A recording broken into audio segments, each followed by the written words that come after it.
Вітаю, шановні глядачі! З вами Олександр Кнырович і «Атмосфера». Україна паспяхова атакуе нафтаперапрацоўчае прадпрыемства России. І Беларусь чарговы раз падстаўляе плечо старэйшаму брату. А што будзе з цэнамі на бензін у самой Беларусі? Ці будзе ён дэфіцытным таварам? Пра гэта ў нашай сённяшняй праграме. А таксама пра тое, якое буйное менскае прадпрыемства здолелі загубіць беларускія чыноўнікі. Даўгі на паўмільярда. Як думаеце, каго зноў трэба ратаваць за ваш кошт? Ну і пра лічбу ўраджаю, што не сыходзіцца. І вядома пра адключэнне мабільнага інтэрнэт-роумінгу, і пра чарговыя ініцыятывы шэрага кардынала Галоўчынкі, і пра самога Лукашэнку у Таджыкістане у вельмі цікавым выглядзе. Запарце кубачак гарбаты, зрабіце бутэрброд і усаджвайцеся як мага ямчэй. Гэта «Атмосфера», і мы гаворым пра беларускую эканоміку проста. Паехалі! Давайте пачнем з самага важнага. Не з Лукашэнкі, ураджаю або цэнаў на бульбу, хоць і там шмат цікавага. Але пачнём сёння з перспектываў развіцця паліў на рынку Беларусі. Прасцей кажучы, з бензіну. Беларусь у верасні павялічыла пастаўкі бензіну чыгуначным транспартам в Россию ў 4 разы, да 49 тысячаў тоннаў, плюс 33 тысячы тоннаў дызельнага паліва. Але гэтага мала. Віцэ-прэм'ер России Александр Новак у звароце да прэм'ер-міністра Мішусціна прапанаваў павялічыць у кастрычніку пастаўкі беларускага бензіну да 300 тысяч тоннаў у месяц. Гэта яшчэ ў 6 разоў больш. Менавіта такія ідэі абмяркоўваюцца там, у России. А што насамрэч адбываюцца? Адкуль такая істэрыка? Украіна, што ў больш слабай пазіцыі, ваюючы з Россией, аказалася вельмі вынаходлівай. І на гэтым тыдні ўпершыню Крэмль прызнаў сувязь паміж дэфіцытам бензіну ў расійскіх рэгіёнах амаль на 20% і працяглымі атакамі беспілотнікаў на нафтаперапрацоўчыя заводы. Удары патрапілі мінімум у 16 з 38 МПЗ. Некаторыя неаднаразова. Асабліва пацярпеў поўдзень России і Крым, з чым Украіну можна толькі павіншаваць. Профільнае выданне гаворыць аб прастоі 38% расійскіх магутнасцяў. Ці будзе дэфіцыт у Беларусі? Ці будзе рост цэнаў? Мы ў беспасярэдняй залежнасці ад расійскай нафты. Іншага для беларускага НПЗ проста няма. І прымусіць Лукашэнку пастаўляць увесь беларускі бензін на экспарт можна адным тэлефонным званком. Аднак гэта выглядае бессэнсоўна. Рэальная магутнасць расійскіх НПЗ у 15 разоў перавышае беларускі. 327 мільёнаў тоннаў супраць 24. Гэта як з дэфіцытам курыных яек там жа ў России. Праблема была ў 6 разоў больше за магчымасць Беларусі дапамагчы. Россия афіцыйна замарозіла цэны на паліва, забараніла вываз і робіць усе захады, каб перакідаць паліва ў дэфіцытныя рэгіёны. Дэфіцыт усё ж такі, часовы. Беспілотнікі, што дасягаюць МПЗ, могуць на пэўны час выводзіць з ладу магутнасць, але перыяд ремонту рэдка перавышае месяц. Таму сёння, на пачатку кастрычніка, здаецца, што беларускаму рынку не пагражае дэфіцыт. Магчымасці двух нашых заводаў у 3 разы большыя за патрэбы. Загрузка іх каля 60%. Рост цэнаў таксама не пагражае, бо і ў нас, і ў России цэны рэгулююцца дзяржавай.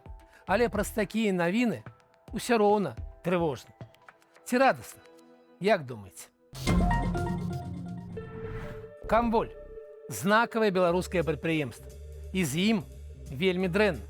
Яно цяжка хварэе. А прадпрыемства тым не менш прыкметнае. Яно было ўведзенае ў жніўні далёкага 1955 года і сталася адным з найбуйнейшых у СССР у выпуску ваўняных і паўваўняных тканінаў для гарнітураў і сукенак.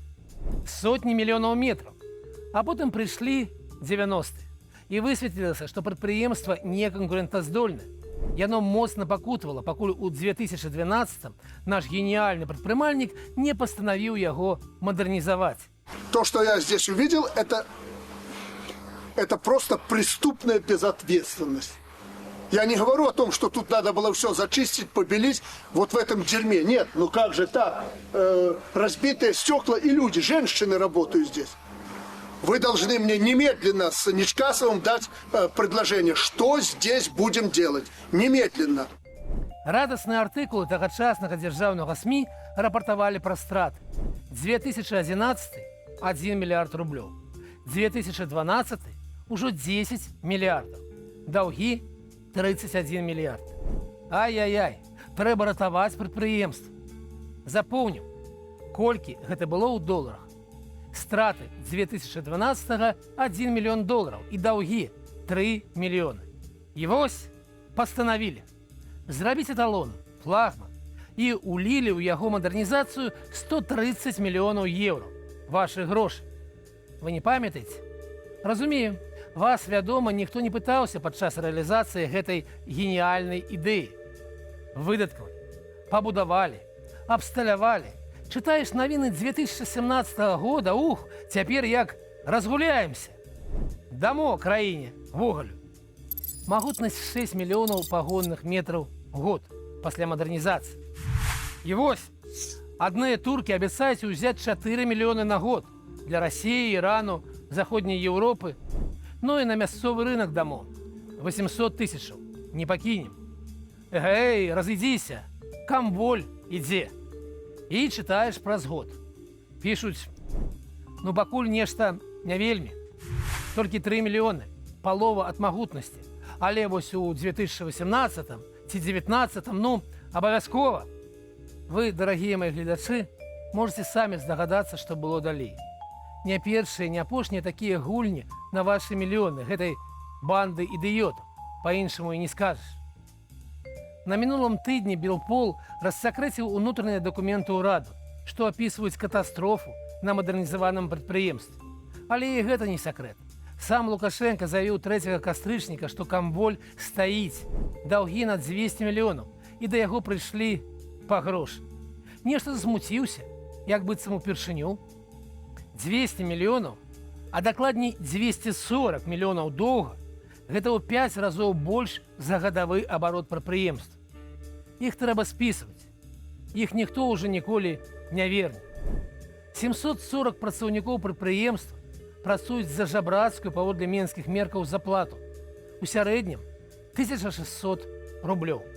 Толькі ў 24 годзе прадпрыемства, каб не стаць цалкам, атрымала падтрыманне 50 мільёнаў рублёў. Або па 6600 на аднаго работніка. Страты ў 3 разы больше, чым зарплата гэтых людзей. Проста ўявіце, 13 гадоў таму страты складалі 1 мільён долараў, даўгі 3 мільёны. Пасля гэтага уклалі 130 мільёнаў вашых еўро і выйшлі нават не ў нуль, а ў мінус 80 мільёнаў долараў паводле сённяшняга курса. Як вам? На мой погляд, геніяльна. І калі ў мяне пытаюцца, ці крадзе Лукашенко грошы, я адказваю не. Ён займаецца значна больш страшнымі рэчамі. Ён злівае заробленыя вамі мільярды ў праекты, што і не маглі быць рэнтабельнымі. А пантаны-дылетант з грашыма ў руках горшы за злодзея. Значна горш. Калі злодзей крадзе, грошы яшчэ кудысьці ідуць. А тут яны проста расталі ў паветры. Нясіце яшчэ. Рухаемся далей. Пра ўраджай яблыкаў мы гаварылі мінулым разам. Беларускія скончацца адразу пасля Новага года. Гэта не мая думка, а даклад прэм'ера Турчына. Але гэта не перашкаджае міністру сельскай гаспадаркі спавяшчаць, што ўсё будзе добра. Але як у яго так выходзіць, калі нават у звычайныя гады даводзілася ў міжсезонне польскі закупляць, а тут ураджай упаў у 2,5 разы. Слухайце, а можа ён не ў Беларусі жыве, а ў Польшы?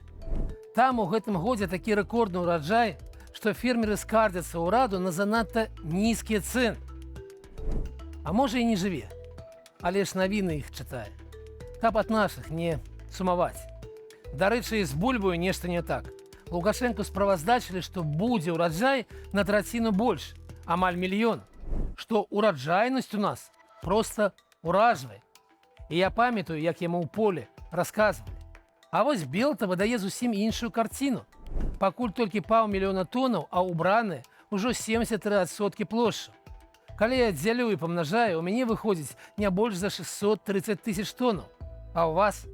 і ўражайнасць узрасла, але не на 30%, а на 3 центнеры з гектара. Гэта значыць на 1%. Няўжо падманваюць? Не можа такога быць. Ніколі раней не было.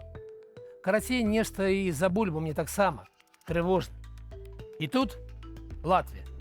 Ну, яна адкуды? Спачатку ўвяла платны ўезд з 15 кастрычніка.